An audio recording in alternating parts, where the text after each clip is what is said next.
Hey guys, it's Vicky, and today I'm here to talk about a series that I have recently finished.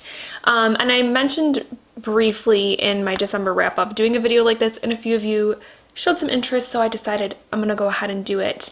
In the series, I'm going to be kind of overviewing and ranking in terms of the books is Anne of Green Gables by Montgomery. I first started reading this series in 2018 with the goal of completing the whole series in 2018, and that did not happen. I ended up finishing it in December of 2019. So for those of you that don't know, Anne of Green Gables is an 8-book series that starts with Anne of Green Gables, and it basically tells the story of Anne Shirley, who is an orphan and is taken in by Matthew and Marilla Cuthbert, a brother-sister pair that own this farm called Green Gables, and they are in search of a boy to help them with farm chores and things like that, and the orphanage sends them Anne.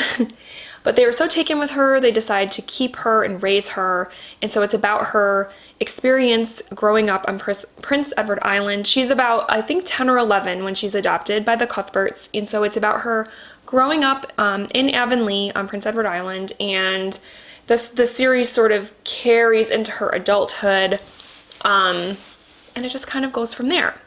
So the books, I should first say, are Anne of Green Gables, Anne of Avonlea, Anne of the Island, Anne of Windy Poplars, Anne's House of Dreams, Anne of Ingleside,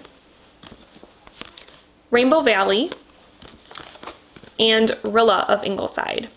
So the thing about this series is that Anne is one of those characters who I feel like you can't help but like. Now, I know some critics of this series say that it's too sweet, it's too wholesome, but for me, I think that is what makes it so appealing. Maybe it's because I read a lot of different things, so I do tend to read some dark stuff. So occasionally I want something like Anne of Green Gables to kind of lift me up, and this series will definitely do that, because Anne is a character that comes from tough beginnings. When she was a baby, her parents died. She was raised up until she goes to the Cuthberts. She was raised in an orphanage where she wasn't treated very well, and so she didn't have a great upbringing, but that didn't stop her from being very positive and optimistic and just loving life and appreciating all of the little things like the trees and the way that the sky looks in the morning, and just things like that Anne just wonders at in the books. And she never really loses that even into her adulthood. She has that positivity and kind of that just infectious just happiness that, you know, when people meet her, they can't help but feel that way too. And she brings the best out in people and always gives people a chance, even people that seem very disagreeable and even grumpy or mean. She almost gravitates towards those people and wants to bring out the best in them and befriend them. So she's one of those characters that is inspiring, because I mean, I feel like that's something that we should all aspire to be, is to try to accept everyone and to try to see the best in everyone. And Anne is definitely one of those people. My favorite thing besides Anne about this series is that the setting is so... Montgomery does such a wonderful job of describing Prince Edward Island, and it makes you want to be there. It just sounds like such a beautiful place with so much nature, and even though this takes place in the late 18th, early 19th, or late 19th, early 20th century, you feel like if you went there today, it would still be that way. I don't know that for sure, but I would love to visit Prince Edward Island someday just to see some of the beautiful scenery that she describes in this series. So a lot of the themes that carry over across all 8 books is the idea of remaining positive and also being self-reflective. I mean, there's a lot of instances in this series where Anne makes mistakes. She does silly things. She sticks her foot in it, as she says, and she learns from those experiences. So it's very much about just self-discovery, self-growth, working on yourself, but also being helpful to others and being supportive of others. And it's such a wonderful series to see the way that this one human being, this little girl, comes into this community and changes it for the better, and also learns a lot about herself and things about herself that she can work on, and so it's very much just a overall positive, cozy sort of series to read. It also, shows you what life was like in the late 19th and early 20th centuries. It was such a more simple time, and so that's also what kind of gives it the cozy vibes, and to just see how people, lived their lives back then and how different it is from today. All right, so now I'm going to go ahead and I'm going to rank the 8 books by my most favorite to my least favorite. The first one, this shouldn't be a surprise, my favorite from the series is the first book, Anne of Green Gables. This was the only book of the 8 that I gave 5 stars to. And this one is probably my favorite because it is where you are first introduced to Anne as a child.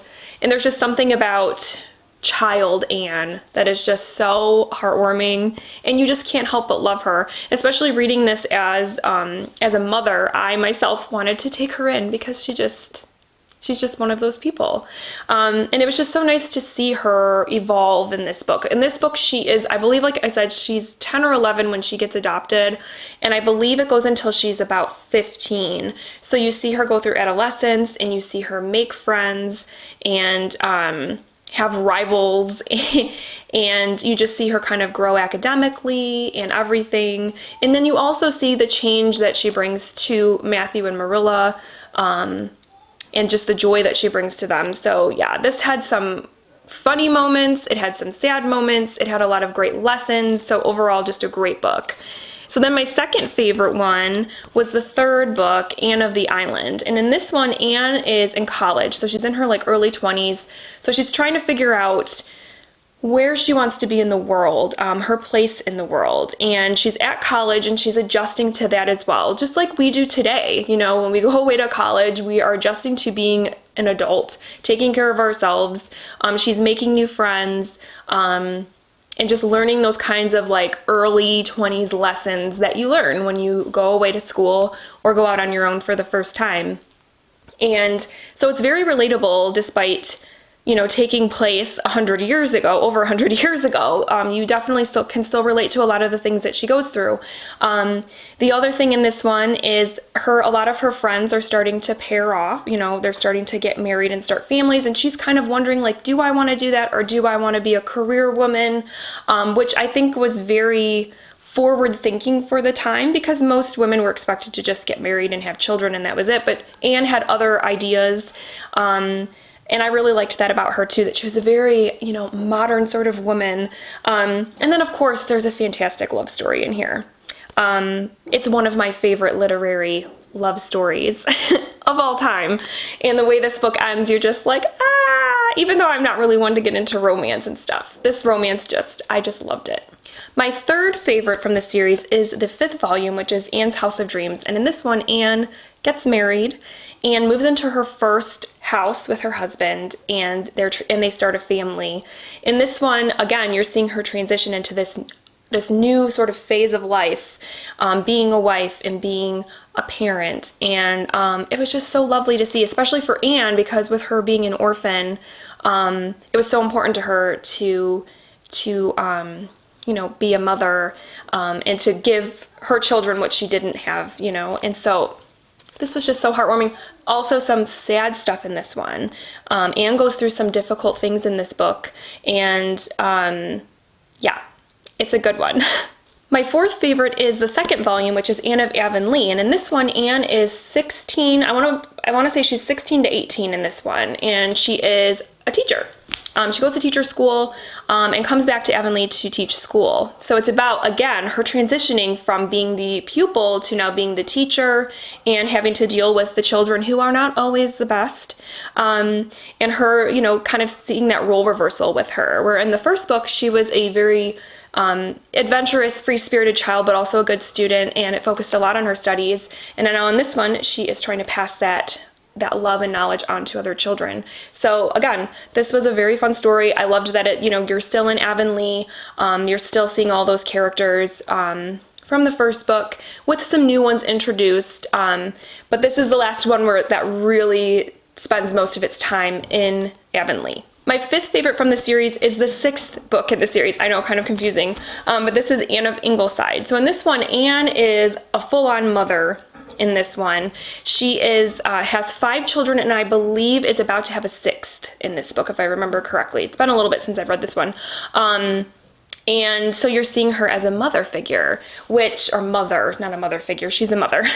And that's always a joy, I think. And this is the last book that really focuses on Anne. The rest of the series, it definitely like turns and is more about her children. So this one, you're just seeing Anne in that different sort of role. She's a grown woman, she's been raising babies, but she still has that spark that she had as a little girl. And it's so nice to see that she still maintained a lot of that passion, even into adulthood, because that doesn't always happen. A lot of us change drastically from childhood to adulthood, and it's nice to see that Anne very much remained true to herself, and it was just such a joy to see her in the mother role. My sixth favorite is the last book in the series, which is Rilla of Ingleside, and this one strictly deals with Rilla, who is Anne's youngest daughter, and she is, I believe, 15 at the start of this book. So you're kind of seeing her in the same role that we saw Anne back in book 2, where she is starting to kind of figure out what she wants to do with her life. She's taking on more responsibilities, and doing that kind of transition out of childhood into adulthood. And it's also a World War I story, and how the war affected Rilla and people very close to her and her family and her friends. And yeah, this was a good one too. Not what I was expecting. For some reason, I was not expecting a World War I story, but that's what it was. And I really enjoyed it. My seventh favorite is also the 7th book in the series, and that is Rainbow Valley. And this one deals basically with Anne's children and then a group of kids, another group of siblings that live, I think, next door, like down the way. So Anne is not very present in this book. So you kind of have to know that going in, that she does kind of fade into the background as the series progresses, and it starts to focus more on her kids. So this one deals with her kids and the neighbor kids and kind of the way they interact and the little like adventures that they get into. And Rainbow Valley is a place where they meet up and play and stuff like that. So it does kind of take you a little bit back to the original story, Anne of Green Gables, because it's dealing with the children and the way that the children in the community like interact with each other and kind of the childhood antics that go on. But it does, like I said, it is a little bit lacking in the Anne department. And then my least favorite in the series, this was a 2-star read for me when I read it, is Anne of Windy Poplars. This is the 4th book. And the reason I disliked this so much was because the way that book 3 ended, it ended in a way where when I picked up the 4th book, I was expecting it to go somewhere that it didn't go. And actually, the 5th book picks up where the 3rd book left off. Basically, like, this book completely takes you, like, derails you and takes her on this whole other story that I just didn't want. I just didn't want that story. I wanted her to see her get married and all of that stuff, and instead we got this. And so I was just like, I don't care about this. I don't care about any of these other characters. And then the other thing was that it's told through letters mostly, which I usually enjoy, but in this case, she's writing letters to her fiance, but you don't see any of his responses back. It's all just her letters to him. And I wanted to, I guess, if we're gonna have letters like that, I wanted to see his responses, and we didn't. So I was just like very bored by this book and really had to push myself to finish it so that I could continue on with the series, because I just didn't like it. And it's one that honestly, if I reread the series, I'd probably just skip, because I just don't feel like for me, it just like wasn't necessary, and I would just want to go on to book 5 and pick up where I wanted the story to leave off. Alright guys, so that is kind of my series overview and rankings of the Anne of Green Gables books. Please let me know down below if you've read this series, which books were your favorite, which ones could you do without, what are your thoughts overall on the series, because I would love to hear. Yeah, so just leave comments down below, let's have a chat, and I hope you enjoyed this video, and I will talk with you very soon. Thank you so much for watching. Bye.